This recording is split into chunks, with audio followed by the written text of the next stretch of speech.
Assalamualaikum warahmatullahi wabarakatuh. Selamat menyaksikan ya kepada para subscriberku di mana berada, dan pada teman-teman semua. Ini saya sedang proses pemasangan ya, pemasangan kelistrikan, mesin, knalpot dan yang lain-lainnya ya. Oke, sebelum lanjut ke videonya, tolong bantu subscribe, like, dan komen. Dan jangan lupa tekan tombol lonceng notifikasinya agar tidak ketinggalan video-video terbaru dari channel ini.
Oke, sekarang posisi motor sudah jadi ya, yang kemarin kita rakit dari nol.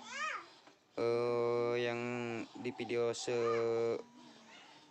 sesudah kemarin ya, udah di itu ya, motor ini udah di upload ya, dari bersihin, cara bersihin, dari bongkar mesin, dari bongkar semua gitu, merotolinnya, cara masangnya juga udah. Sekarang tinggal kita tes ya kelistrikannya ya. Ini udah lengkap, kita tes dulu kelistrikannya. Oke, sennya bagus ya, sen normal, sennya normal, yang kanan normal juga. Oke, di speedometer normal. Kita tes lampunya ya. Di sini lampunya saya kelistrikannya menggunakan aki semua ya, lampunya tidak menggunakan spool, jadi bisa langsung dihidupkan ya. Kapan kontak dihidupkan bisa hidup langsung. Kita tes. Oke, ini ya lampunya ya, kita tes jarak jauh. Nah, mantap, seri udah hidup ya, itu serinya hidup ya. Sekarang ini kita matikan. Ini langsung kita tes dim ya, dimnya ya, ini dim. Oke, mantap. Oke, terima kasih yang sudah nonton video ini. Assalamualaikum warahmatullahi wabarakatuh.